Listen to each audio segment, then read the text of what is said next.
এবার মঞ্চে আসছে এমন এক ছাত্র যার সাফল্য শুধুই নম্বরের গর্ব নয়, একটা গোটা অধ্যাবসায়ের কাব্য, লড়াইয়ের জয়গাথা।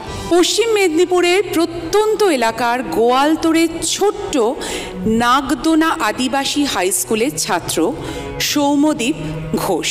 বাবা পেশায় খালাসি, সংসারে অভাব, কিন্তু চোখে স্বপ্ন আর মাটিতে পা।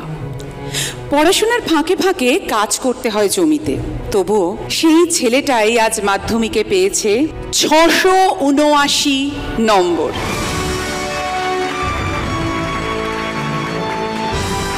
এই জয় শুধু একজন ছাত্রের নয়, তা স্কুলের জয়, একটি পরিবারের স্বপ্নের জয়, একটি গ্রামের সাহসের জয়। আমরা একবার এই ভিডিওটা দেখে নেব। কথায় আছে, বামন হয়ে নাকি চাঁদের দিকে হাত বাড়ানো উচিত নয়, কিন্তু জীবন তো উল্টো কথা বলে। জীবন বলে স্বপ্ন দেখো, তবেই তো জীবনটা একটা সময়ে স্বপ্নের চেয়েও বড় হবে। পশ্চিম মেদিনীপুরের একদা মা অধ্যুষিত গোয়ালতোড়ের প্রত্যন্ত গ্রামের সৌম্যদীপ ঘোষের জীবনে নেই এর তালিকায় লম্বা, কিন্তু আছে বলতে স্বপ্ন, মনের জোর, অসম্ভবকে সম্ভব করে দেখানোর দৃঢ় মানসিকতা। গোয়ালতোড়ের ছোট নাগদোনা আদিবাসী হাই স্কুলের ছাত্র সৌম্যদীপের মাধ্যমিকের মার্কশিট বলছে পদার্থবিজ্ঞানে 100ই 100, অঙ্ক ও ইতিহাসে 99, ভূগোলে 98, ইংরেজিতে 97, বাংলা ও জীবনবিজ্ঞানে 93, শতাংশের বিচারে 97%।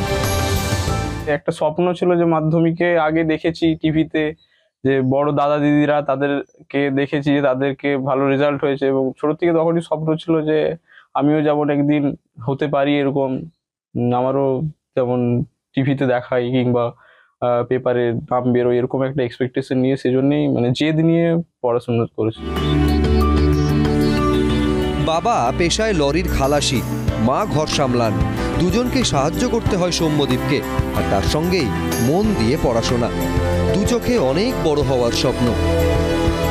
ছেলে তো ভাবছে যে ডাক্তারি পড়বো, কিন্তু কি করে সম্ভব সেটা তো এখন বলতে পারছি না। ওর ইচ্ছা তো ডাক্তারি হওয়ার ইচ্ছা আছে, আমার তো আর্থিক সমস্যা খুব। 2002 সালের 9 জুলাই সৌম্যদীপের এক আত্মীয়কে গুলি করে খুন করেছিল মাওবাদীরা। তবে সেসব এখন অতীত, সৌম্যদীপেরও নজর এখন ভবিষ্যতের দিকে।